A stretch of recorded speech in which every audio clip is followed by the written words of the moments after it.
It was supposed to be a celebration, a quiet, romantic birthday dinner at one of the city's finest restaurants. But just 2 hours later, she was gone, vanished.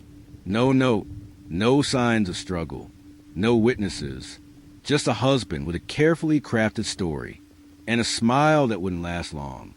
This is a chilling tale of Alyssa Carter, the beloved wife who never came home, and the cracks in her husband's alibi that exposed everything.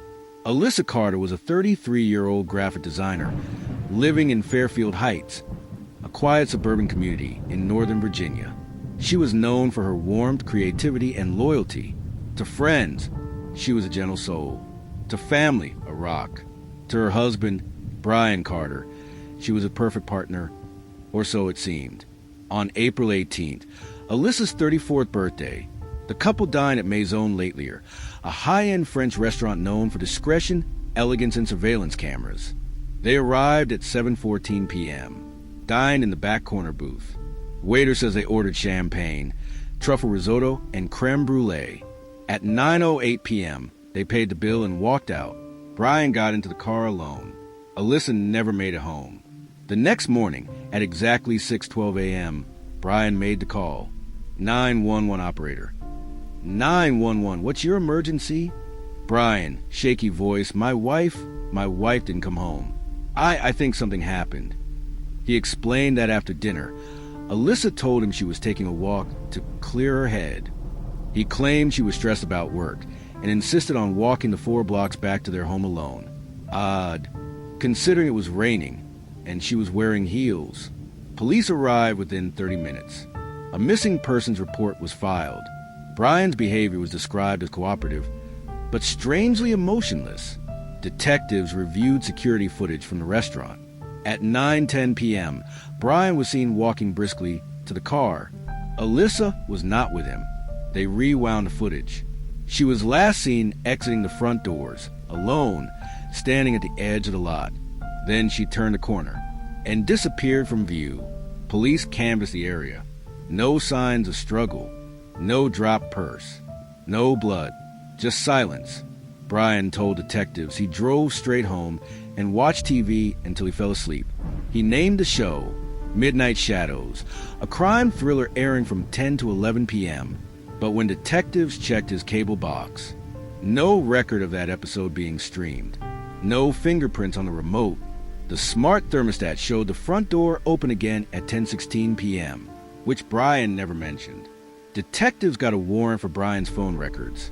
What they found: a deleted text conversation with a woman named Emily Rooks, a real estate agent, 28, single, attractive. The messages revealed Brian had been having an affair for 6 months. Worse, they discuss a fresh start, and Brian wrote, "It'll all be over soon. Just keep your bag ready." The timestamp? 2 days before Alyssa's disappearance. Alyssa's best friend, Janelle, told police Alyssa had recently confessed something. Brian had grown distant, controlling, and Alyssa found a burner phone in his gym bag. She didn't confront him. She planned to leave. Her plan was simple: celebrate her birthday, then file for divorce. She had already consulted a lawyer. That birthday dinner? It wasn't a celebration. It was a farewell, and Brian must have known. The family car, a black Lexus, was equipped with internal GPS. Brian said he drove straight home, but the GPS told a different story. The car stopped briefly at Millstone Quarry, an abandoned industrial site just outside city limits. The stop lasted 12 minutes. No reason given. Detectives searched the quarry. At first, they found nothing. Then, 200 yards from the access road, they found a broken gold necklace tangled in the brush. Alyssa's name engraved on the back. Next to it, a bloodied heel. Size 7. Alyssa's size, with the mounting evidence.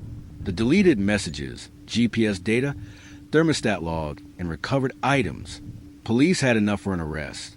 Brian Carter was taken into custody on April 24th, 6 days after Alyssa vanished. He was charged with suspicion of second-degree murder, pending discovery of a body. But still, Alyssa was missing, until a storm changed everything. On April 27th, heavy rains flooded Millstone Quarry's lower basin.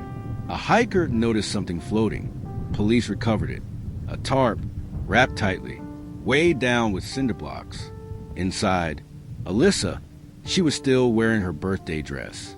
Autopsy revealed blunt force trauma to the back of her head. She had never walked home. She never made it past that parking lot. Brian's defense argued Alyssa had been unstable and might have met with someone else. They claimed the evidence was circumstantial, but the GPS trail, the digital messages, the hidden relationship, the broken necklace, and the ultimate betrayal, her body found in a location he failed to mention. The jury deliberated just 5 hours. Guilty.